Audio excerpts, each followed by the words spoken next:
Hello, everyone.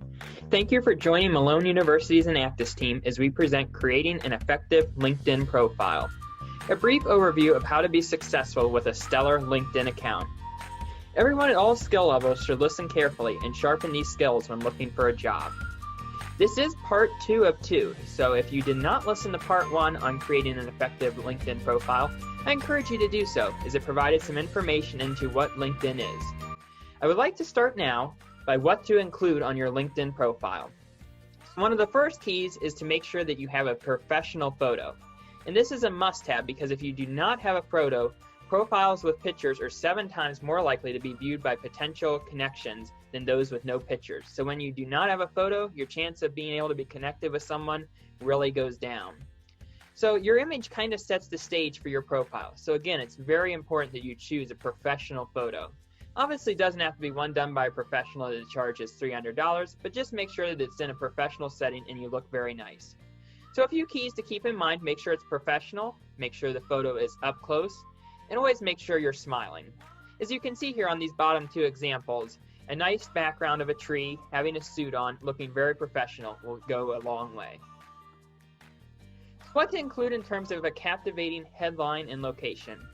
This is one of the most important components, because it increases your chances of being able to be discovered by people such as recruiters. So as you can see here, it establishes your professional credibility. So it's very important that you execute this correctly. Also, it motivates your audience to keep reading your profile, kind of like a cliffhanger. It grabs your attention. Also, you want to use words that effectively describe who you are. So as you can see over here, I just did an example with Jim Smith, and he has a BS in mechanical engineering at Malone University, manufacturing, new product design, so some of the big key benefits that he would offer to an employer. So just make sure that you're able to come up with a headline that's very catchy and grabs the attention of people like recruiters. It's also important to note one tiny detail to make sure you're using a vertical line in between different content in your headline, so it looks more organized and more effective. What to include in the About section. So this is the best place to give a brief summary of your objective and what you want people to know about you. So what is your current state of affairs? What are you trying to accomplish? Make sure to include this in the About section so that recruiters can get a very brief overview of who you are and what you're trying to do so that they can see if it aligns with what they are looking for. Also, in the Featured section, so what do you include there?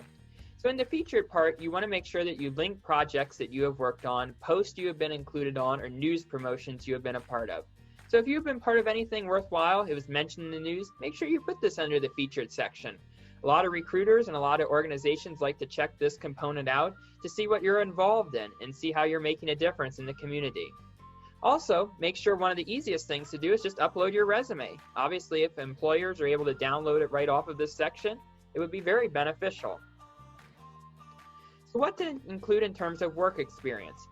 It's very important here that you make sure you describe your position's roles. Don't just list, I was XYZ at this company. Make sure you describe what you did there. Try to embellish the different roles and things that you did so that your chances of being seen by another recruiter or another employer are really high. Obviously give a great description here, but don't provide too much content that it's overwhelming. So some of the thoughts to keep in mind here are: what were you responsible for under that position? How did you contribute to the organization?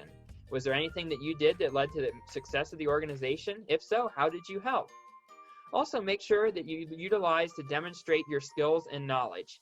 If you're able to prove what knowledge you have and how that impacts your skill sets, that can be very beneficial. So what to include in terms of the education? Obviously, not everybody has content under here, but if you do, just include your concentration of study. This is also a great place to include any career training, any specialized technical schools that you attended. Perhaps you received a certification from a technical school or a career training center. This would be a great place to mention this. Also, what to include in terms of skills. Make sure that you add skills. This is an easily overlooked component, but one that employers are constantly looking at to see if the skills that they're looking for are the skills that you have. So make sure that you add skills so that those two can match. When you're thinking about your skills, what are your unique attributes? What specialties do you have? What traits do you have? Just take those into consideration and make sure that you add skills. You can also try to gear your skills and attributes so that they align with what your career is. Obviously, this would be beneficial from the eyes of an employer or a recruiter if they can match the skills with the position they have. That could be a key to golden success. What to include in terms of groups and interests. What organizations interest you? Where would you like to be employed? Or perhaps maybe you're a volunteer at an organization that you really have an interest in. Make sure that you incorporate these groups and interests in this section. This could be a wide variety of individuals, from nonprofits to various types of organizations, maybe clubs that you're a part of, or perhaps you can look at this from either organizations that you're a part of currently or organizations and groups that you would like to be employed by in the future. A few things to keep in mind here. When you're creating your LinkedIn account, just tell your story. There's no need to sell. If you just tell your story, that'll capture the attention of potential employers and recruiters and could be very beneficial. It is important to make sure that you're using keywords effectively and strategically. If you're able to do this, that can really set you apart from another potential employee. And again, make sure that you're always using spell check and grammar. I always like to give the suggestion of start all your typing in Word so that you can run the spell checker there and make sure that the grammar and everything is correct, and then you can go ahead and copy and paste that into your LinkedIn profile. And this is a big key here, this last point on this slide that I want to mention, and that is to make sure that you're continually updating your profile. All of us fall victim to the fact that we have something change in our life, but yet we don't update our LinkedIn profile. So we really want to make sure that obviously it's easy to get pushed off, easily to say, well, I'll come back to it another time, but make sure you're always taking the time to constantly update your profile so it's the most up-to-date. So now that you've created your account, you have all this great content on there, you're set up for success, start connecting with people. So you might be a little confused as to who you should connect with, so start off with people you associate with. Who have you worked with currently in a current organization, or who have you worked with in the past? Also look at like work in clubs. So who are you part of if you're in clubs? Who are you a part of there? Perhaps those people in that club are on LinkedIn. You can go ahead and connect with them. Also, never forget to connect with your family. If they're professionals or have a LinkedIn profile, feel free to connect with them so that your numbers can be higher. Also, it's important to note if you engage with any speakers or people that you meet, it can be in any type of situation, be sure to check out and see if they're on LinkedIn so that you can connect with them and establish that relationship. Again, you never know when you might need those individuals down the road. Now, there is a few words of caution I'd like to provide here in terms of when you start connecting.